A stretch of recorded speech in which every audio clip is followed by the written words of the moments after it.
കുറേ നാളിന് ശേഷം ഞാനൊരു വീഡിയോ ചെയ്യുകയാണ്. വീഡിയോ എന്ന് പറയുമ്പം മാനസത്തിലുള്ളവർക്കൊക്കെ അറിയാം. ഇങ്ങനെയാണ് എൻ്റെ വീഡിയോ. അപ്പോൾ എല്ലാവരും എവിടെയായിരുന്നു എന്ന് ഒത്തിരി പേര് ചോദിച്ചു. അപ്പോൾ അത് ഭയങ്കര സന്തോഷമുണ്ട് കേട്ടോ. അപ്പോൾ ഇവിടെ പെയിൻ്റ് അടിയും പരിപാടികളൊക്കെ ആയിരുന്നു. 3 ആഴ്ച അവർ പെയിൻ്റ് അടിച്ചു. ഇപ്പം അതിന് ശേഷം ഒരു 2 ആഴ്ച കൊണ്ട് ഞാൻ കുറേശ്ശെ വീടെല്ലാം ഒന്ന് റെഡിയാക്കി വരികയാണ്. ഇതുവരെയും കംപ്ലീറ്റ് ആയിട്ടില്ല. കാരണം നമ്മുടെ ജോലിയും കുഞ്ഞും എല്ലാം നമ്മൾ നോക്കി വരണ്ടേ. ചില സമയത്ത് എനിക്കിനി വയ്യേ എന്ന് പറഞ്ഞുകൊണ്ട് ഞാനങ്ങ് മടിച്ചിരിക്കും. അപ്പം ഷാപ്പി ചോദിച്ചു മടിയാണ്. ഞാൻ പറഞ്ഞു ചെറിയ രീതിയിലൊക്കെ മടിയുണ്ട്, പക്ഷെ ഒരു സ്റ്റാർട്ടിങ് ട്രബിൾ എന്ന് പറയത്തില്ലേ, അതുപോലുള്ള ഒരു കാര്യമാണ്. ഒന്ന് തുടങ്ങി കിട്ടിക്കഴിഞ്ഞാൽ പ്രശ്നമില്ല. അപ്പം ഞാനോർത്ത് എന്തായാലും എന്തെങ്കിലും തുടങ്ങണം എന്ന് വിചാരിച്ചു. കാരണം ഇതുവരെ ഞാൻ ചെയ്യുന്നത് വെച്ചാൽ ട്യൂഷൻ സെൻ്ററിൽ നിന്ന് വന്ന് റൂമിലേക്ക് വരുമ്പോൾ തന്നെ ഞാനൊരു വീഡിയോ ചെയ്ത് അപ്പം തന്നെ അപ്ലോഡ് ചെയ്യും. ഒരുപാട് സമയമൊന്നും കാണില്ല, കുറച്ച് സമയത്തേക്കുള്ളത് മതി എന്ന് വിചാരിച്ച് അത് കഴിഞ്ഞിട്ട് ഞാൻ താഴേക്ക് പോകാറുള്ളൂ. അപ്പോൾ ഇന്ന് അതുപോലെ തന്നെ തുടങ്ങുകയാണ് വീണ്ടും. അതുപോലെ മാനസം 1 വർഷമായിട്ടുണ്ട് തുടങ്ങിയിട്ട് എന്നാണ് അവർ റിമൈൻഡർ അയച്ചിട്ടുണ്ടായിരുന്നു. കാരണം മോണിറ്റൈസേഷനുള്ള കാര്യങ്ങളെല്ലാം കഴിഞ്ഞു. ഇനി ആ ഒരു കാര്യം നമ്മുടെ ചാനലിന് കിട്ടാനുള്ള ചാൻസ് 99% ഇല്ല എന്നുള്ളതാണ്. 1% ചിലപ്പോൾ ഇനി എന്തെങ്കിലും ഒരു നല്ല ഗതി വന്നാൽ ഓക്കെ എന്ന രീതിയിൽ നമ്മളത് കാര്യമായിട്ട് എടുക്കുന്നില്ല. എന്തായാലും എനിക്ക് ഒരുപാട് നല്ല സ്നേഹബന്ധങ്ങൾ കിട്ടി. എനിക്ക് വേറൊന്നുമില്ല, നമ്മൾ പറയുന്ന കാര്യങ്ങൾ കേൾക്കാനും അതിനൊരു മറുപടി തരാനും അല്ലേ, അതാണല്ലോ നമുക്ക് വേണ്ടത്. നമുക്ക് മറ്റൊരു രീതിയിൽ നമുക്ക് സഹായിക്കാനോ നേരിട്ട് കാണുമോ നേരിട്ട് സംസാരിക്കുമൊന്നുമല്ല, ഞാൻ പറയുന്ന കാര്യങ്ങൾ കേൾക്കാനും അതിനൊരു മറുപടി തരാനും ഉള്ള മനസ്സ് കാണിച്ച എല്ലാവർക്കും, എൻ്റെ പ്രിയപ്പെട്ട എല്ലാവർക്കും ഒരുപാട് നന്ദിയുണ്ട്. അവരോടുള്ള നന്ദി ഞാൻ എപ്പോഴും പറയുകയാണ്. അപ്പം അതിൽ കുറച്ച് ആളുകൾ എനിക്ക് എപ്പോഴും വലിയ സപ്പോർട്ട് തന്നിട്ടുള്ള ആദ്യത്തെ ഷാഫി, പിന്നെ സുരേഷ് ചേട്ടൻ, ശ്രീനാഥ്, അമ്മു, അങ്ങനെ തുടങ്ങി ഇപ്പോഴേക്ക് വന്നിട്ടുള്ള കുറച്ചധികം ആളുകളുണ്ട്. അപ്പം എല്ലാവർക്കും ഒരുപാട് നന്ദിയുണ്ട്. പിന്നെ കാലാവസ്ഥയെക്കുറിച്ച് ആദ്യം പറയാം. കാലാവസ്ഥ എന്ന് പറഞ്ഞു കഴിഞ്ഞാൽ ഇപ്പം നമ്മുടെ വൃശ്ചികം എത്തിയെങ്കിലും തുലാമാസത്തിലെ ഒരു രീതിയാണ് ഇപ്പോൾ ഉള്ളത്. മണ്ഡലകാലമാണ്.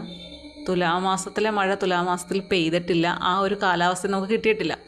ഇപ്പം വൃശ്ചികം തുടങ്ങി കഴിയുമ്പം ആ ഒരു വർഷത്തിൻ്റെ രീതിയാണ്. ഇങ്ങനെ മങ്ങി നിൽക്കുന്നു. ഉച്ചയാകുമ്പോഴത്തേക്കും അങ്ങ് ഇരുട്ടാകുന്ന പ്രതീതി തുടങ്ങുന്നു. അതുപോലെ തന്നെ 6 മണിയൊക്കെ ആകുമ്പോൾ നല്ല ഇരുട്ടാകുകയാണ്. നമ്മൾ നോക്കുമ്പോഴത്തേക്കും എന്തൊരു ഇരുട്ട്, 7 മണി കഴിഞ്ഞോ എന്ന് വിചാരിച്ച് നോക്കുമ്പോൾ ചിലപ്പോൾ 6 മണി കഴിഞ്ഞിട്ടേ ഉള്ളൂ.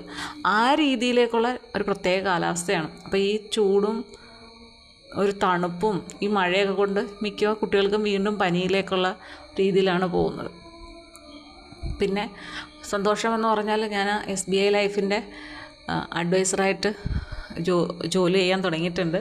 അപ്പോൾ അതിൻ്റെ ഭാഗമായിട്ട് എനിക്ക് കുറേ ആളുകളോട് സംസാരിച്ചിട്ടുണ്ട്. ഞാനപ്പോൾ എൻ്റെ അമ്മയോട് പറഞ്ഞാൽ ഞാൻ എല്ലാവരോടും ചോദിക്കും. നമ്മുടെ ബന്ധുക്കൾ, നമുക്കറിയാവുന്ന എല്ലാവരോടും നമ്മൾ ചോദിക്കുക എന്നുള്ളതാണ്. കാരണം ഇതൊരിക്കലും എനിക്ക് ലാഭമുണ്ടാക്കുന്ന ഒരു കാര്യമല്ല, നമുക്ക് പലർക്കും അറിയാത്തൊരു കാര്യമാണ്.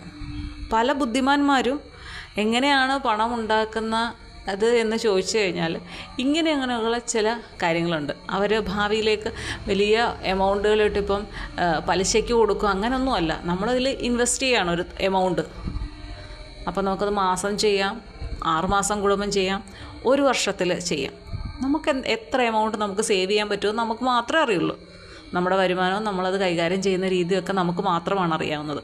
അപ്പോൾ അതിൽ നിന്ന് നമുക്ക് വിചാരിച്ചാൽ ഒരു തുക നമുക്ക് സേവ് ചെയ്യാൻ പറ്റിയാൽ, അതായത് നിക്ഷേപിക്കാൻ പറ്റിയാൽ, അത് ഇത്ര വർഷം നിക്ഷേപിച്ച് കഴിഞ്ഞാൽ നമ്മൾ ജോലിയൊക്കെ മതിയാക്കി ഒരു വിശ്രമ ജീവിതത്തിലേക്ക് കടക്കുമ്പോൾ അതൊരു വലിയൊരു എമൗണ്ടായി നമുക്ക് കിട്ടും. അന്ന് നമുക്ക് ആരെയും ആശ്രയിക്കേണ്ടി വരില്ല. നമ്മുടെ ഒരു ധൈര്യമാണത്. അതുപോലെ തന്നെ കുട്ടികൾക്കാണെങ്കിലും അവർക്ക് ചെയ്യാൻ പറ്റുന്ന കാര്യങ്ങളെക്കുറിച്ചുള്ള ടെൻഷൻ കാണും. അവർ പഠിച്ച് വലുതായി വരുമ്പോൾ അവർക്ക് എന്ത് ചെയ്യാം എന്നുള്ളത്. അപ്പോൾ അതിലും നമുക്ക് ചെയ്യാൻ പറ്റുന്ന കുറേ കാര്യങ്ങളുണ്ട്. അപ്പോൾ ഇതൊക്കെ കേട്ടിട്ട് ആർക്കെങ്കിലും താല്പര്യം ഉണ്ടെന്നുണ്ടെങ്കിൽ എനിക്ക് കമൻറ്റ് ചെയ്ത് കഴിഞ്ഞാൽ ഞാൻ മാനേജർക്ക് നമ്പർ കൊടുക്കാം, കോണ്ടാക്റ്റ് ചെയ്യാം. കാരണം നമുക്ക് ചില അവസരങ്ങൾ നമുക്ക് കിട്ടുമ്പോൾ നമ്മളോർക്കും എല്ലാവരും പറയുന്നത് ഇത്രയും വലിയൊരു എമൗണ്ട് എന്നുള്ളത് ശരിയാണ്, ഇത്രയും വലിയൊരു എമൗണ്ടാണ്. പക്ഷേ നമ്മൾ വിചാരിച്ചാൽ ആ ഒരു എമൗണ്ട് നമുക്ക് ശേഖരിച്ച് വയ്ക്കാൻ പറ്റുമെന്നുണ്ടെങ്കിൽ അത് നമുക്ക് കിട്ടുന്ന വലിയൊരു ഗ്യാരൻറ്റിയാണ് നമ്മുടെ ജീവിതത്തിലേക്കുള്ള. വാറണ്ടി അല്ല, ഗ്യാരൻറ്റി എന്ന് പറയാം. അപ്പം ആ ഒരു രീതിയിൽ നല്ലൊരു കാര്യമായിട്ട് എനിക്ക് തോന്നുന്നത്. അപ്പോൾ ചോദിക്കും നിങ്ങൾ ചെയ്തോളൂ. എനിക്ക് ചെയ്യാനുള്ള ഒരു സാഹചര്യം എൻ്റെ കയ്യിലേക്കായാൽ തീർച്ചയായിട്ടും ഞാനത് ചെയ്തിരിക്കും. അപ്പോൾ എനിക്ക് അറിയാവുന്ന എല്ലാവരോടും ഞാൻ പറയുന്നുണ്ട്, എനിക്ക് നിർബന്ധമായിട്ട് പറയാൻ പറ്റുന്നവരോട് ഞാൻ നിർബന്ധമായിട്ട് തന്നെ പറയുന്നുണ്ട്. കാരണം നമുക്ക് ചിലരോട് നിർബന്ധിച്ച് പറഞ്ഞാൽ പറയും ഇവൾക്ക് എന്തോ വലിയ തുക കിട്ടും, അതിന് നമ്മളെ നിർബന്ധിക്കുകയാണ്. പക്ഷേ നിർബന്ധിച്ചാൽ അല്ലെങ്കിൽ കാര്യം പറഞ്ഞ് മനസ്സിലാക്കി കഴിഞ്ഞാൽ ഇത് മനസ്സിലാകുന്ന ആളുകളാണെന്ന് എനിക്ക് തോന്നുന്നവരോട് ഞാൻ നിർബന്ധമായിട്ടും പറയുന്നുണ്ട് ഇന്ന് ചെയ്യ് എന്നുള്ളത്. കാരണം ഞാനത് അത്ര അധികം മനസ്സിലാക്കി വെച്ചിട്ടുള്ളത് കൊണ്ടാണ്. പിന്നെ എനിക്ക് പറയാൻ പറ്റുന്നതിനപ്പുറത്തേക്ക് ഒരുപാട് കാര്യങ്ങൾ നിങ്ങൾക്ക് സംശയം ഉണ്ടെങ്കിൽ തീർച്ചയായിട്ടും മാനേജറാണ് സംസാരിക്കുന്നത്. അപ്പം നമുക്ക് ക്ലിയർ ചെയ്യാം. എന്നിട്ട് നമ്മൾ തീരുമാനിക്കുക. നമുക്ക് ഇപ്പം എല്ലാവരും പറയുന്നത് LIC ഉണ്ട്, അങ്ങനെയാണ്. അപ്പോൾ LICയുടെ കുറേ ഫോൾട്ടുകളുണ്ട്. കാരണം എനിക്ക് അവിടെ ക്ലാസ്സിൻ്റെ ടൈമിൽ LICയിലും വർക്ക് ചെയ്യുന്ന ആളുകൾ ഇതിൽ SBIയിൽ ജോലിക്കായിട്ട് വന്നിട്ടുണ്ടായിരുന്നു. അപ്പോൾ അവർ തന്നെ പറയുന്നുണ്ട് അവിടുത്തെ ഒരു വ്യത്യാസം എന്താണെന്നുള്ളത്. ഇത് നമുക്ക് ബോണ്ട് തരുന്ന ഒരു കാര്യമാണ്, നല്ല ഒരു രീതിയിലുള്ള കാര്യമായതുകൊണ്ടാണ് ഞാൻ എൻ്റെ മാനസത്തിലൂടെ ഇത് പറയുന്നതും. കാരണം എനിക്കൊരു നിർബന്ധമുണ്ട്, ഞാനൊരു കാര്യം പറഞ്ഞിട്ട് അത് മറ്റൊരാൾക്ക് ഒരിക്കലും ഒരു ദോഷമായി മാറരുതെന്നുള്ളത്. നമുക്ക് എത്ര തുക കിട്ടിയാലും നമുക്ക് ഒരു മാസം ഒരു 5000 രൂപ കിട്ടിയാൽ അത് ചിലവാക്കാൻ പറ്റും. 50,000 കിട്ടിയാലും നമുക്ക് ചിലവാക്കാൻ എളുപ്പമാണ്. പക്ഷേ ഇപ്പോൾ RBI കുറേ പരസ്യം ഇറക്കുന്നുണ്ട്. ആരെങ്കിലുമൊക്കെ കണ്ടിട്ടുണ്ടാകുമെന്ന് ശ്രദ്ധിച്ചങ്ങ് നോക്കാം. TV കാണുന്നതിൻ്റെ ഇടയ്ക്ക് RBIയുടെ പരസ്യം ഇറങ്ങുന്നുണ്ട്. അപ്പം അതിൽ പറഞ്ഞിരിക്കുന്ന ഒരു പരസ്യം, അത് കുറേയധികം പരസ്യങ്ങളുണ്ട്. അതായത് നമ്മുടെ കയ്യിലേക്ക് സാലറി കിട്ടുമ്പോൾ നമ്മുടെ ഉള്ളിൽ നിന്ന് ഒരാൾ പുറത്തേക്ക് വന്നിട്ട് നമ്മുടെ പ്രതിരൂപം നമ്മളോട് പറയാണ് അത് ഇന്നത് മേടിക്കാം, അത് മേടിക്കുക, ഇത് മേടിക്കുക എന്നൊക്കെ പറയുന്നു. നമ്മളെ ഇങ്ങനെ പ്രലോഭിപ്പിച്ചുകൊണ്ടിരിക്കുക, അങ്ങനെ ചെയ്യാം. സാലറി കിട്ടിയില്ലേ എമൗണ്ട്.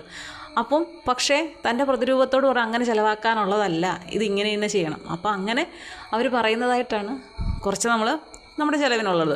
ബാക്കി നിക്ഷേപിക്കാൻ പറയുന്നുണ്ട്. എന്നിട്ട് അതിൻ്റെ ഒരു ക്യാപ്ഷൻ എന്ന് പറയുന്നത് ധനം എങ്ങനെ കൈകാര്യം ചെയ്യണം എന്ന് അറിയാവുന്ന ഒരു സ്ത്രീ ആരാണോ അവരാണ് ധനികയായ സ്ത്രീ എന്നാണ് പറയുന്നത്.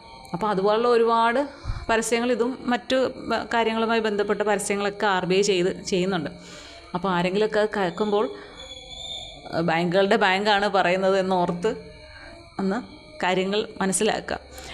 അപ്പോൾ നമ്മളെക്കൊണ്ട് പറ്റുന്ന ഒരു തുക നമ്മൾ അതിലേക്ക് മാറ്റി വെച്ചാൽ കളയുകയല്ല. ചിലരൊക്കെ ഒരുപാട് സഹകരണ ബാങ്കിലൊക്കെ കൊണ്ടിട്ട് ലക്ഷങ്ങളും കോടികളും ഒക്കെ നഷ്ടപ്പെട്ടവരുണ്ട്.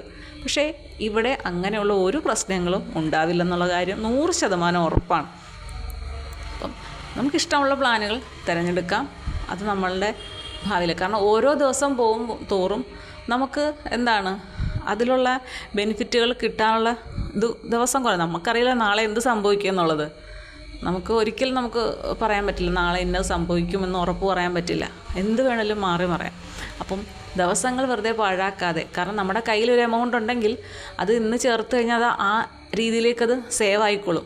ചിലപ്പോൾ നാളേക്കാണെങ്കിൽ നമ്മുടെ അടുത്തുനിന്ന് ആരെങ്കിലും ഒന്ന് കടം ചോദിച്ചു, നമ്മുടെ ഒരു 50,000 രൂപയുണ്ട്, ആരെങ്കിലും ഫ്രണ്ട്സ് 30 രൂപ കടം ചോദിച്ചു. നമ്മൾ ആ 50 കയ്യിലുള്ളപ്പം ഇതിലേക്ക് ഇൻവെസ്റ്റ് ചെയ്യാതെ നമ്മുടെ കയ്യിൽ വെക്കുന്നത് കൊണ്ടാണ് മറ്റൊരാൾ ചോദിക്കുമ്പോൾ നമുക്ക് കൊടുക്കേണ്ടി വരുന്നത്. നമ്മൾ ഇൻവെസ്റ്റ് ചെയ്ത് കഴിഞ്ഞാൽ ആ പണം അവിടെ സേഫാണ്. പക്ഷേ നമ്മുടെ കയ്യിൽ നിന്ന് 30 ഒരാൾ കൊണ്ടുപോയി കഴിഞ്ഞാൽ ബാക്കി 20 ഉള്ളൂ. അത് നമ്മൾ ഒന്ന് അങ്ങോട്ടോ ഇങ്ങോട്ടോ തിരിഞ്ഞാൽ തീരാവുന്ന പൈസയുള്ളൂ. പിന്നെ ആ 30 കൊടുത്തത് എന്ന് നമുക്ക് കിട്ടുമെന്നും നമുക്ക് ഉറപ്പ് പറയാൻ പറ്റില്ല. നമുക്ക് അടുത്ത മാസം തരാമെന്ന് പറഞ്ഞാലും ചിലപ്പോൾ ആ അടുത്ത മാസം അയാൾക്ക് തരാൻ പറ്റിയില്ലെങ്കിലോ, ഇല്ലേ? അപ്പം നമ്മുടെ പണം നമ്മളെപ്പോഴും ഒന്ന് സേവ് ചെയ്യുക എന്നുള്ള രീതിയിലാണ് ഇത്. അതുപോലെ ഇൻവെസ്റ്റ് ചെയ്യാൻ പറ്റിയൊരു കുറേയധികം പ്ലാനുകളുണ്ട്. അപ്പോൾ കേൾക്കുന്ന ആർക്കെങ്കിലുമൊക്കെ അങ്ങനെ ഇൻവെസ്റ്റ് ചെയ്യാൻ പലതരത്തിലുള്ള ഇൻവെസ്റ്റ്മെൻ്റ് ഉണ്ട്. ചെയ്യാൻ താല്പര്യമുണ്ടെങ്കിൽ പറയുക. അപ്പം ഞാൻ കോണ്ടാക്റ്റ് ചെയ്യുന്നതായിരിക്കും. നമ്മുടെ മാനേജർ സംസാരിക്കും.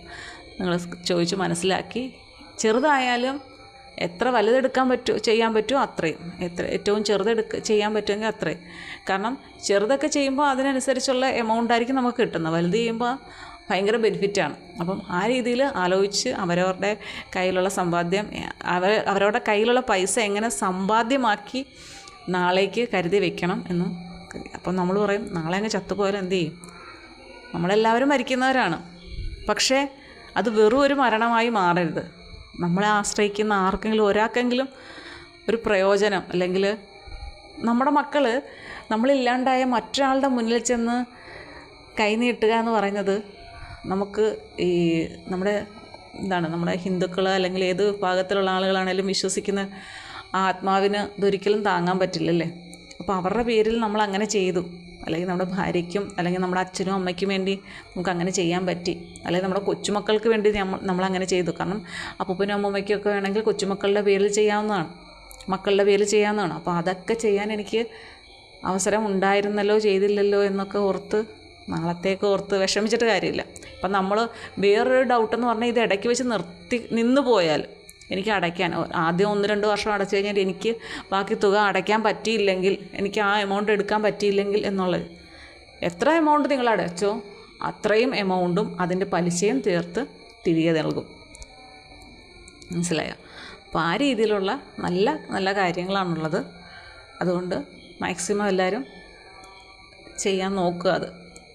ഓക്കെ, അപ്പോൾ അടുത്ത വീഡിയോയിൽ കാണാം.